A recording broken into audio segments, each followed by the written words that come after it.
Hi, my name is Alex Barthet. I'm a construction lawyer at the Barthet firm. While every contract's different, there are 5 items that need to be in every contract you sign. Let's go through them one by one. Let's get started. First, you clearly need to define the scope of the work that you intend on performing. Specifically, what will you do? What services and materials will you provide? As importantly as what you do provide, you need to clearly delineate what you will not provide. Most disputes that we get involved with involve a disagreement between the parties, some misunderstanding where one party believes something was included and the other party believed it was not.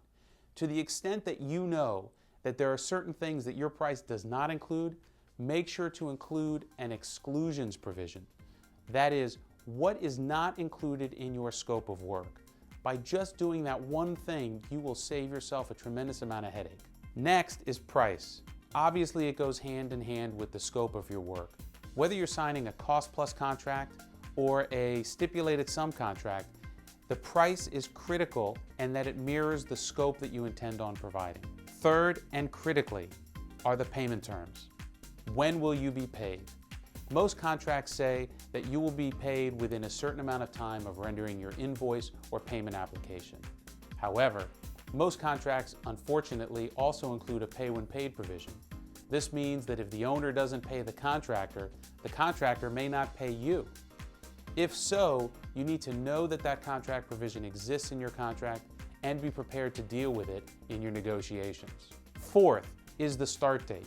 When will you commence your work? Is that a specific date in the contract? Is it some triggering event such as the issuance of a permit?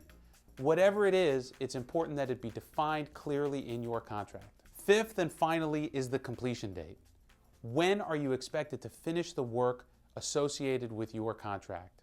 Is it a specific date? Is it a certain number of days from the day you started work? Again, that's up to you to decide.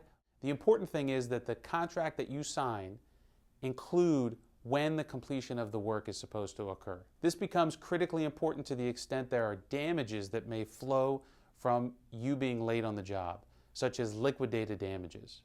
You need to address these 5 issues in every contract, and that will be a great start in the way you negotiate your contracts going forward. Thanks for watching. Check out our other videos at thelienzone.com.